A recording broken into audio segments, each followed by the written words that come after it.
নমস্কার বন্ধুরা, মুম্বাই ক্যানভাস চ্যানেলের আরেকটা নতুন ভিডিওতে আপনাদের সবাইকে স্বাগত জানাই। আজকের রেসিপি ছোলা শাকের ঘন্ট। ছোলা শাক আজকাল বাজারে প্রায় দেখতে পাওয়া যায় না বললেই চলে, কিন্তু মহারাষ্ট্রে এটা বেশ ভালোই পাওয়া যায়, কারণ মহারাষ্ট্রে বেশ ছোলার উৎপাদন খুব ভালো। আমি এখানে ছোলা শাকগুলো পরিষ্কার করে বেছে নিয়েছি। এবার এগুলোকে ভালো করে ধুয়ে নিয়ে ফিরে আসছি। শাকগুলো আমি এখানে ভালোভাবে ধুয়ে নিয়েছি।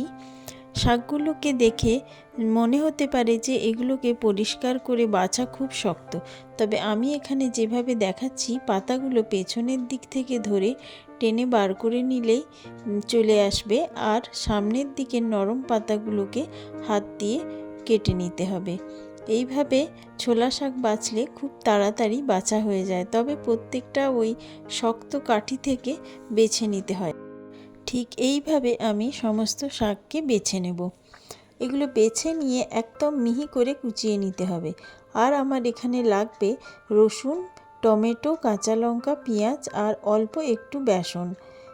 এখানে আমি শাকগুলোকে একদম মিহি করে কুচিয়ে নিয়েছি।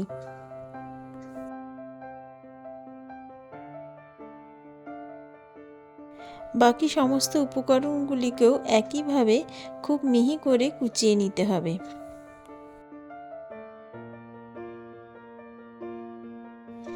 আমি এখন প্যানে প্রায় দু থেকে 3 টেবিল চামচ মতো তেল দিয়ে দিলাম।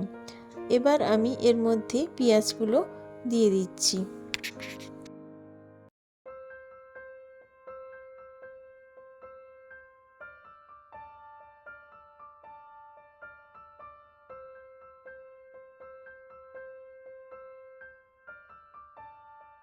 পেঁয়াজগুলো অল্প বাদামি রঙের হলে আমি এর মধ্যে এখন দিয়ে দিলাম কুচিয়ে রাখা রসুন, আর পেঁয়াজের সাথে আমি কাঁচা লঙ্কাও দিয়েছি এখন, আর বাকি কাঁচা লঙ্কাটা দিয়ে দিলাম, আর তার সাথে এখন কুচিয়ে রাখা টমেটোও মিশিয়ে দিলাম।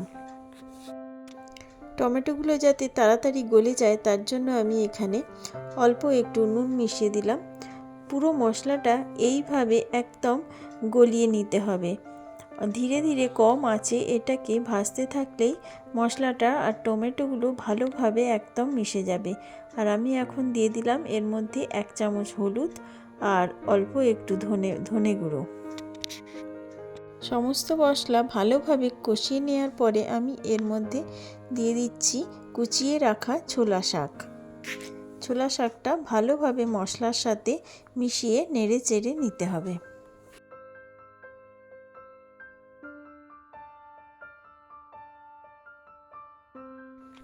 এখন আমি এর মধ্যে অল্প একটু জলের ছিটে দিলাম আর অল্প একটু নুন যোগ করলাম, কারণ আমি টেস্ট করে দেখলাম নুন আর একটু লাগবে।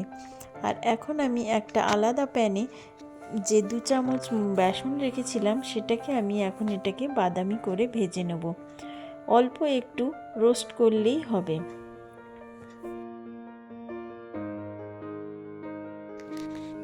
পাঁচ মিনিট পরে ঢাকা খুলে আমি এর মধ্যে আরও অল্প কিছুটা জল ছিটিয়ে দিলাম।